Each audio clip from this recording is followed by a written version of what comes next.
One love to the humble, one love to the humble, one love to the humble.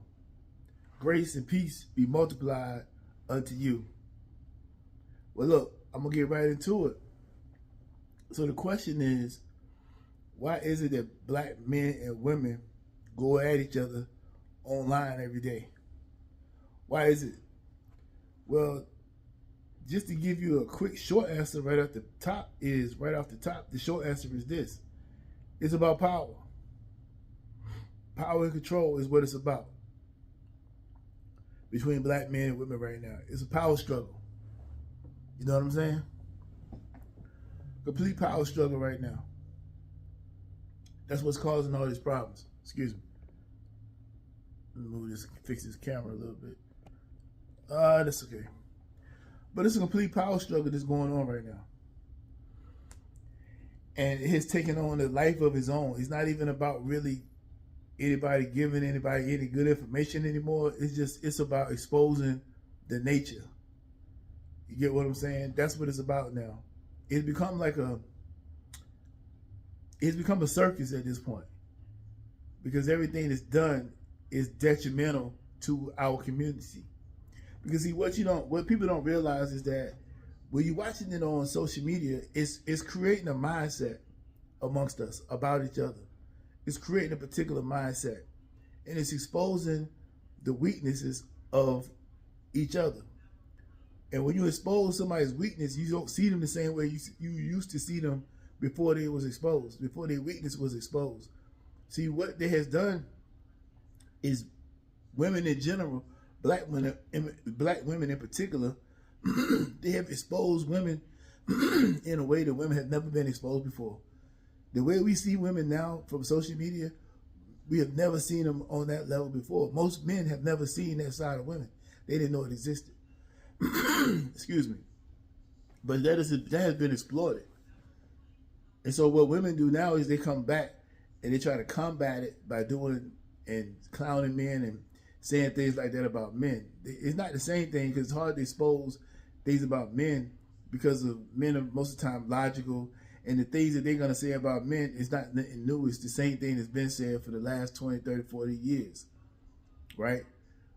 But the women have never been put out in this type of light before. They've never been given this type of pressure before.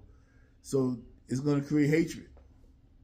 Because, women are I hate to say it like this, but I'm going to keep it real. Women are considered the weaker vessel. So they don't handle things the same way we do. That's why they've always hid certain things. They're like, when you're the weaker vessel, you got to do other little things to survive. Versus when you're the stronger person, you're not so, you don't have to do those little things, those small things. You don't have to hide this. You don't got to portray that. You can go ahead and be whatever you're going to be when you're strong. Only when you're weaker do you try to do little conniving things to get by. But let's take it back. This whole thing started way back in the day, probably like the 60s and 70s with the welfare. I don't like using that as an excuse for homes being the way they are or people acting the way they act. But the first step was they got the women who was not married, they got them to go and take on welfare. And the only way you can get it, the husband, you can't have any man living with you. Not married women, but single women with kids would take that on. So that kind of pushed the man out the way. Not literally, but they was like, look, you can't be here. So that created a different mindset, because that wasn't the mindset of men or the black community prior to that. The black community was one of them communities who was married at a higher rate than any other community. So then when the civil rights movement came, and they started kind of like, we started seeing a new emergence of babies born out of wedlock, which was not normal in the black community. And when that happened, the welfare state came in and said, hey, we'll give you some money, but you can't have a man, because that would take away your funds, because that means now you're a you have a two-income household. So that would disqualify you. So that started that. And then that became a mindset and a way of life. And then it's still going on to this day. But then what also happened in that same time was the feminist movement had began. Well, I think it was first wave, second wave. I want to say second wave feminism had kicked off around by the 60s or 70s. I did some research on this. I got some documents on it, but I think it was around about the second wave feminism was kicking off around about then. Yeah, I believe I'm right. Second or third wave, but I believe it was second wave. Anyway, when the second wave feminism kicked off, they went and the white women went and talked to the black women and got them involved. See, white women were being held back from certain positions by white men. You know, women was being kept in the house because, you know, white men always had power control, and that's what the narrative was. Black women would never had this problem because black men had never really been able to oppress black women because black men and women was on the same level as far as when it comes to things outside the home. Now, it might be his own interdynamic that they might have had with each other, but outside the home, they're the same. There was no advantages that the black man had over the black woman. There was none. He had no power to oppress her, but that's what she was told. So she started buying into that idea, and as it picks up more and more steam, like it has done, what you see today is a lot of white women are no longer pushing that same narrative in that way. They kind of like, well, at least on the public level, they falling back, but the black woman didn't fall back. She kept on pushing that narrative very, very hard about the separation. And then when she got jobs, she got money, bank accounts, things like that, she really started saying that she was better than. And that's when the songs came out in the 90s, like Scrubs. I mean, just a lot of different songs about men, negative things about men. Because all of us men, we know we're not good men. But I say good, you know, I say that very lightly, but you know how we going to do something to a woman. And what women don't understand is they think just because they look good and just because we want to sleep with them, that somehow they're special, and that means we should have wanted to be with them. But that's not usually how it works. Who a man sleep with is not necessarily the same woman he would marry. But for a woman, if she sleep with you, she the type of man, she look like, she feels that, hey, she'll want to marry you. But we opposite, we think different. So what they call what you can consider a guy that's being no good on this hand can be also good on this hand. See, he might treat this woman like this no matter how good she look, because he something about her he didn't want to be with in a relationship. But then the same guy can go over here and be just as great and not do anything wrong, not do anything that's considered wrong, not cheat, not do anything. That same guy. So sometimes women take that because they got done this way and say, well, now men are just no good because look what they did to me. Because they think they go by their feelings and their emotions. Everything with them is how they feel, how their emotions are into it. Men, we're not like that. We're more logical. We can have emotions, but it's not necessarily connected to who we have sex with, like theirs is. So if you sleep with her and you got sex with her and she got nothing back from it, she's going to feel used and abused. You know what I'm saying? Just like you would feel as a man if you went out and you paid for this dinner, you paid for this all this stuff all night, and she didn't give you none. That's the same concept. But I think it's a little bit more heartbreaking for women than it would be for us, even if we spent all that money and got nothing back. It still gonna hurt them worse because they gave up their privacy, their body, they gave it up for it. So that's why they say men ain't this and men ain't that. Now you add in all of that stuff right there with the advancement of social media. Now we got all these podcasts that came out, and it's supposed to be exposing women. Now think about what kind of dude would expose a woman. It's usually gonna be the dudes that ain't never really get no women, and now they got some money and they can see some things they never seen before, and they finally getting the attention of the women that they never got before. So now they understand some female nature that they did not understand at first. If they knew that, they would have been more successful. But now they finding it out, and now they exposing it. They teach it. The whole point of these male podcasts talking about women is to teach men who don't get women how to get women. That's what they're doing. Because the men who been getting women, this ain't no problem for them. But those podcasts are for that. And then you got the type of dudes that's in that podcast or that support that podcast. They really don't like women. They really are upset with women. They really hate women, right? And they're gonna say things that's really negative, and they're gonna do things that's negative. But the women go on these podcasts knowing what's going to happen, and they still go on there because they want the clout, they want the recognition, they want somebody to go to Instagram and all of that. But they're gonna talk crazy, and the male's gonna expose the female nature every single time. The podcasters are going to expose the female nature, and that's going to upset women. But then the men, on the other hand, going to gravitate to what's going on with what the other men are saying about the women. They're going to all agree. Now you create a mindset of being against women. Now the black women are starting to take on this attitude because they are now getting jobs. They're making money. To them, that's a big deal. I seen a post the other day that said, it said, if a woman making over $3,000 a month, she don't got time for a dude texting her, "What you doing?"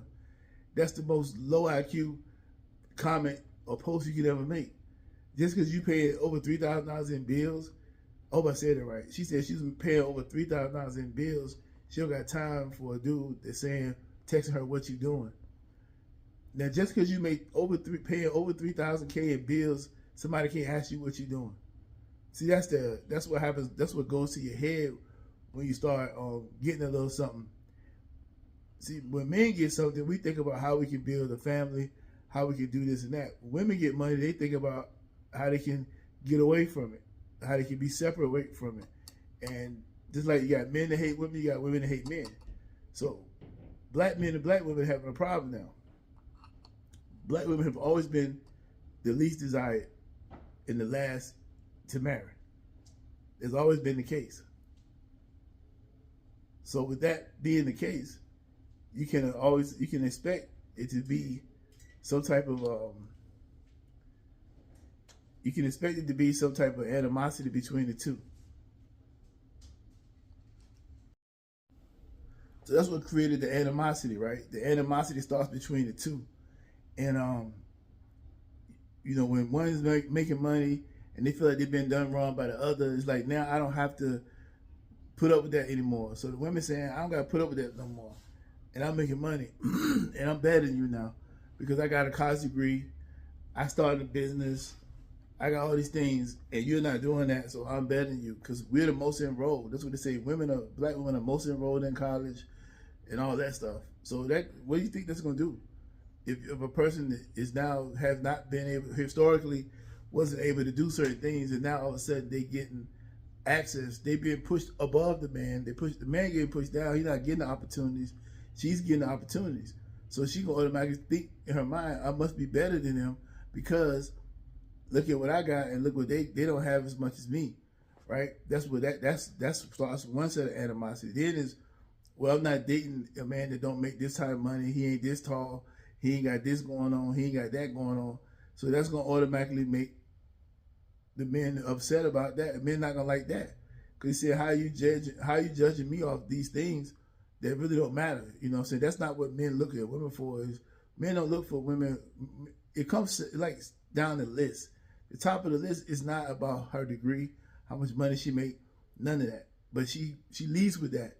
And men don't care about that. So that creates animosity right there. That's going to be another point where they're going at each other about. And then women are hypergamous. So by them being hypergamous, they're going to always look for the most money. So they always going to go for the guy that got the most. See, back in the day, they had to stay within where they lived at and get the best choice from that. But now they got social media. So they can reach all around the world. And girls who own social media showing their bodies got inboxes coming in left and right from people all over the place. They got people willing to fly them out. They got people, they meet basketball players, they meet entertainers, they meet stars, they meet all this stuff that the average 18-year-old, 19-year-old girl can do. The average 18-year-old, 19 guy don't have that kind of access. He got to become somebody, whereas in that 18-year-old girl, she already, her value is right now. That's why she's able to move and do the things she do. But the 18-year-old person, boy, he ain't gonna be able to do that until he has built up himself to be their status where he now can fly people out. So it flip flops. You know, the young 18-year-old guy is like a bum on the corner. 18-year-old girl is like a superstar. But as they grow up, as a girl can hit a point where her attention is gonna stop, she can stop getting attention. If that guy's doing what's right, he gonna now become more valuable. So, but until that happens, you gonna have animosity, and you still gonna have animosity once that 18-year-old and once the two 18-year-old, that girl and that guy, get 40. The 40-year-old girl is no longer gonna be what that 40-year-old guy is, and then she's saying, well, why he want younger women instead of me? Well, when he was young, you didn't want him. You wanted the older guys. Just like the younger girls now gonna want the older guy, successful guy that stuff together, got money. See, the tables turn. That creates animosity, and it's happening all in the black community right now. You add in all those things, you got a problem. They're just gonna continue to argue and fuss instead of coming together. She's saying, well, she paid 100% of the rent right now. If she making $100,000, she wouldn't date a guy that makes $50,000, even though he could take on some of that rent off her hands. But she'd rather pay it all. That's how serious it is. If a guy ain't making $200,000 and she making $100,000, she don't want him. She ain't going down to a $50,000 guy, because she done been around millionaires. She done been around this circle. She done had this sort of lifestyle experiences because of social media. She's not going backwards and do this. And the guys are saying, you should. So that creates animosity. Now they still fighting and bickering. And the female nature is on display on these podcasts, and it make women look bad, and women don't like it. But that's just the nature of a woman. It looks bad. Her nature, it seems bad. According to how she moves and how she do things, it's bad. And she know it looks bad. So it creates a problem. And then when guys point it out, it makes it even harder.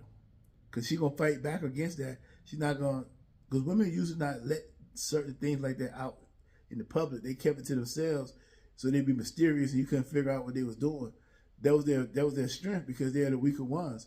But now that all of this is on display, they don't have anything. They fully exposed. Their weaknesses is all out there. They don't have no strengths because it's all been stripped away. See what I'm saying? So this is why we're having these problems. It's power. Everybody looking for power. And until we can come back down to earth and forget about who has what, and really look at a person for what they truly are and what they can truly provide, and how you can come together build a relationship not based on material things, then that can work. But until that happens, we're going to continue to have the problems we got. And you say why it happens, I just explained it to you, all the reasons why. Y'all take care.